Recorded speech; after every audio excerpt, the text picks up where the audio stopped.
কিছুদিন পূর্বে এক বক্তার মুখে শুনেছিলাম মৃত্যুর পর আপন ভাই বোনের নাকি আর কোনোদিন দেখা হবে না। এখন আমার প্রশ্ন, আমার জানার বিষয় হচ্ছে এই কথাটি কতটুকু সত্য, আর যদি সত্য হয়েও থাকে তাহলে কেন? রাসূল সাল্লাল্লাহু আলাইহি ওয়াসাল্লাম তো বলেছেন, যার সাথে যার মহব্বত তার সাথে তার কিয়ামত। প্রথম কথা হলো যে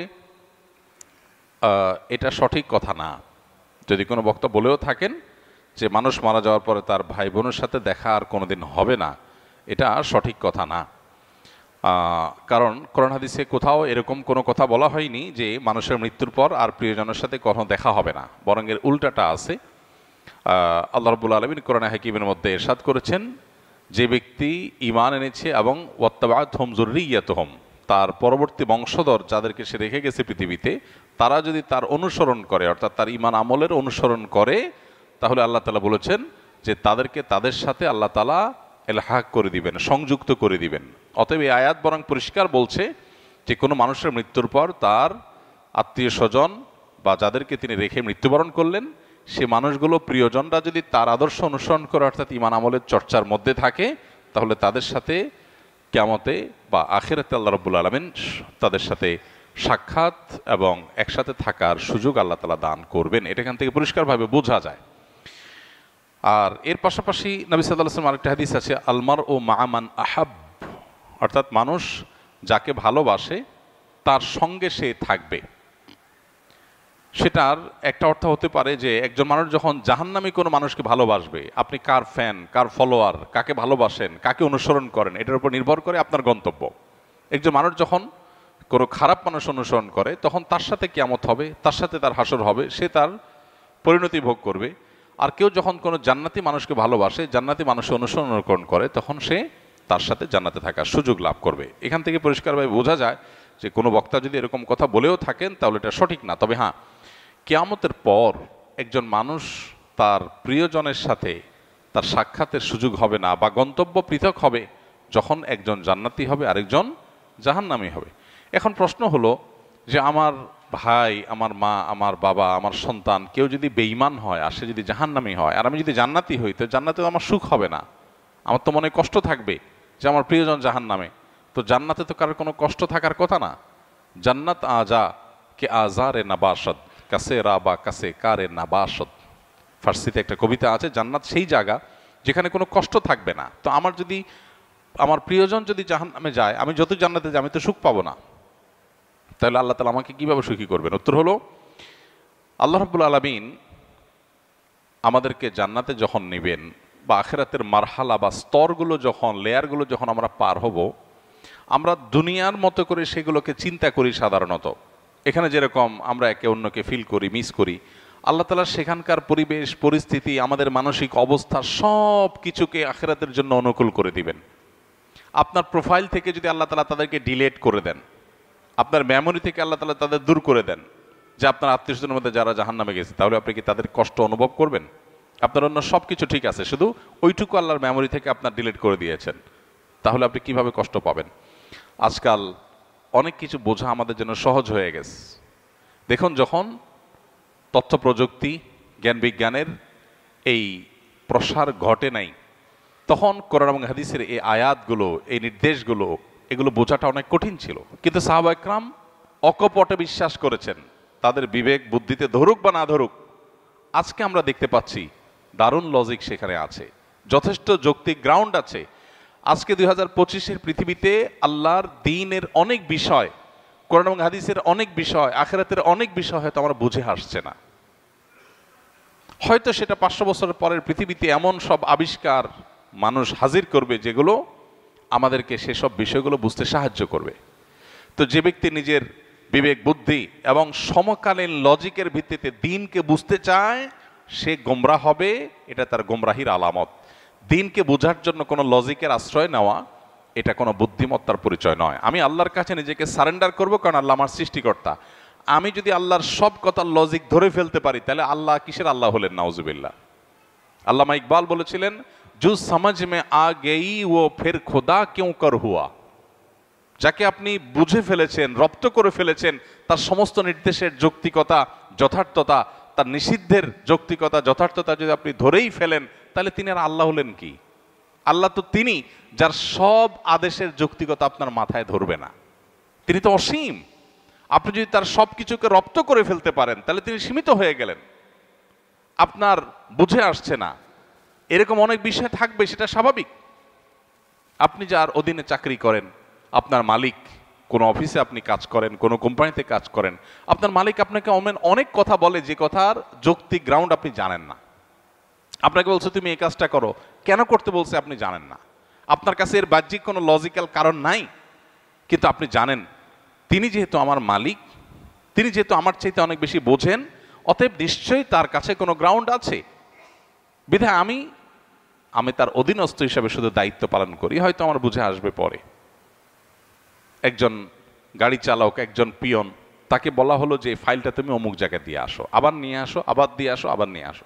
তার কাছে মনে হতে পারে এটা তো অনর্থক কাজ, কেন দিয়ে আসছি, কেন নিয়ে আসছি, এর দ্বারা লাভ কি? অনেক সময় দেখবেন অনেক কোম্পানিতে, কোম্পানির নিচের দিকে যে সমস্ত চেয়ারগুলোতে অথবা সাধারণ যে সমস্ত দায়িত্বগুলো আছে সেগুলো যারা পালন করে তারা সাধারণত বসদের সমালোচনা করে, অহেতুক কাজ। সে বুঝে না কেন তার বস এগুলো বলেছে। বসের সব কিছু যদি তুমি বুঝে যাও তো তুমিই তো বস হয়ে যাবা। তোমার আর মালিকের মধ্যে পার্থক্যটা কি? যে তার সব কথার রহস্য তুমি বুঝবা না, তার যোগ বিয়োগ সব তোমার মাথায় ঢুকবে না, এটাই স্বাভাবিক। তাহলে আল্লাহ তাআলার সব যোগ বিয়োগ, আল্লাহর সব আদেশের সাথে যৌক্তিকতা তোমার কেন বুঝতে হবে? এটাই হলো সবচেয়ে বড় বিভ্রান্তি, এটাই হলো সবচেয়ে বড় ইললজিক্যাল, সবচেয়ে অযৌক্তিক কাজ, যে আল্লাহর সব আদেশ নিষেধের যথার্থতা আমার বুঝতে হবে। এই চেষ্টা করাটাই একটা হাস্যকর চেষ্টা। মানুষ হয়ে যদি আমার চাইতে অনেক দূরে থাকা, অনেক উপরে থাকা মানুষের আদেশ নিষেধের যৌক্তিকতা আমি না বুঝি, তাহলে সৃষ্টি হয়ে স্রষ্টার সমস্ত আদেশ নিষেধের যৌক্তিকতা আমার বুঝতে হবে, এটা মোটেও যৌক্তিক কোনো বিষয় নয়। তো যেটা বলছিলাম, যে প্রশ্নের উত্তরে এত কথা বলছিলাম, সেটা হলো যে আখেরাতে আল্লাহ রাব্বুল আলামিন কি করবেন সেটা নিয়ে আপনার আমার টেনশন নাই। আমাদের নাস্তিক বন্ধুদের অনেক প্রশ্ন থাকে, যে প্রশ্ন দেখে সরল মনা বা সংশয়ে ভোগা অনেক মানুষ তারা বিভ্রান্তিতে পড়ে যান, অদ্ভুত অদ্ভুত সব প্রশ্ন করে। ইমানদারের সমস্ত প্রশ্নের কমন উত্তর হলো আমি গোলাম কার? আল্লাহর। আল্লাহ আদেশ করেছেন, আমি তামিল করব। আল্লাহর সমস্ত আদেশ, সমস্ত নিষেধের যৌক্তিকতা বোঝা আমার জরুরি না। আমি যদি তার সব কিছু বুঝেই যাই তাহলে তিনি আর আল্লাহ হলেন কি? তিনি তো আমার মতো মানুষই হয়ে গেলেন। আল্লাহ তো সে অসীম সত্তা, যার আদেশ নিষেধকে আমার সীমিত বিবেক দিয়ে সবকিছু বুঝবো না, এটি তো স্বাভাবিক। অতএব আখেরাতে কিয়ামতের দিন আল্লাহ তাআলা কিভাবে, আমার আত্মীয় স্বজন কেউ যদি জাহান্নামী হয়, আমি যদি জান্নাতি হই, তা আল্লাহ আমাকে কিভাবে সুখ দিবেন এটা নিয়ে আমার টেনশন নাই। সুখ কিভাবে দিবেন এটা আল্লাহর কাজ, আমার টেনশন না করলেও চলবে। অদ্ভুত অদ্ভুত প্রশ্ন অনেকে করে।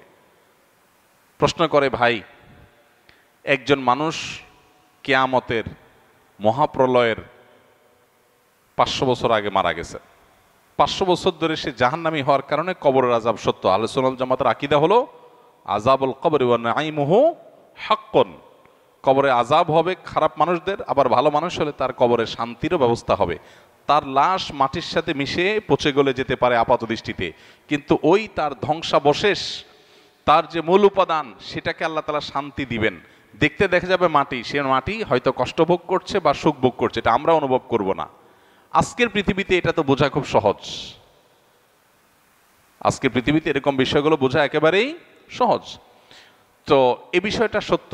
এখন প্রশ্ন হলো, যে ব্যক্তি কি আমাদের 500 বছর আগে মারা গেল, তাকে আল্লাহ তাআলা 500 বছর ধরে কবরের শাস্তি দিচ্ছেন। আরেকজন কিয়ামতের ঠিক আগের দিন মারা গেল, যেদিন কিয়ামত তার আগের দিন মারা গেল, তার শাস্তি দিন আল্লাহ তাআলা একদিন।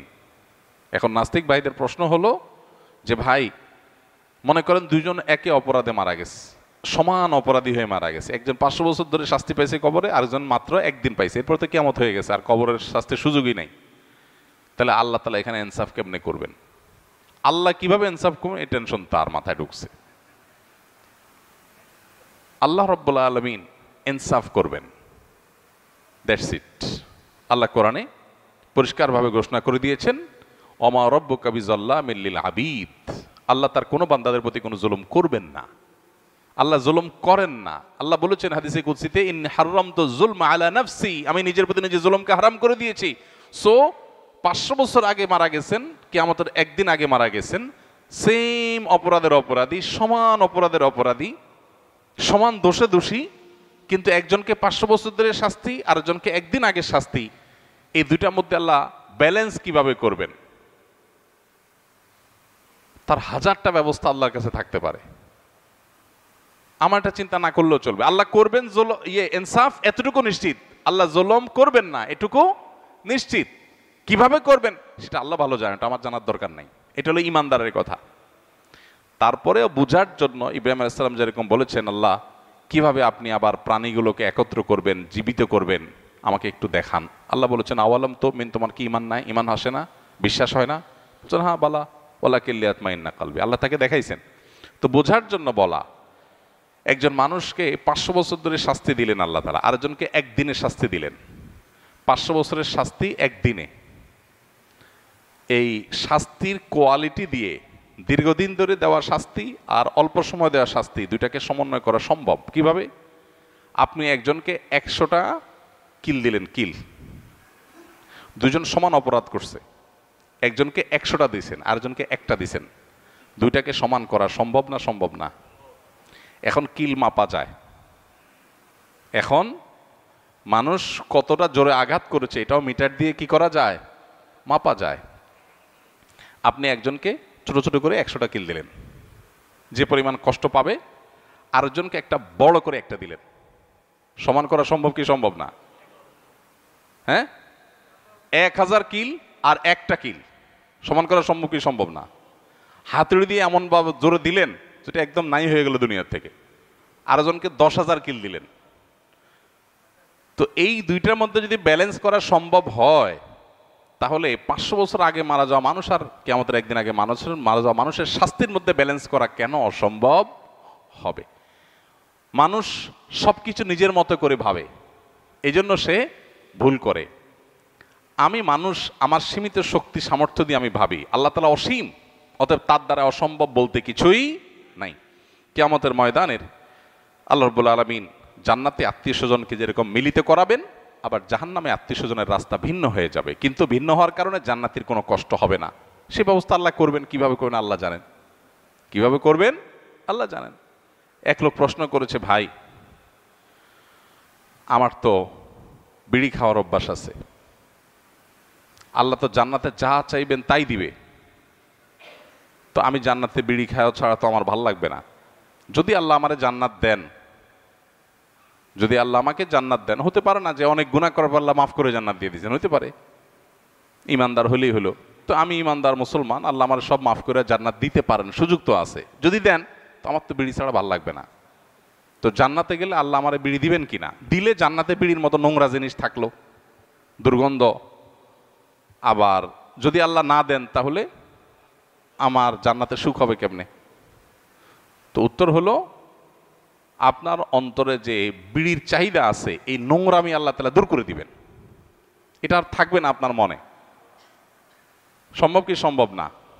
সম্ভব, বিভিন্নভাবে সম্ভব। অতএব এই বিষয়গুলোকে আল্লাহ তাআলার উপর ন্যস্ত করা দরকার।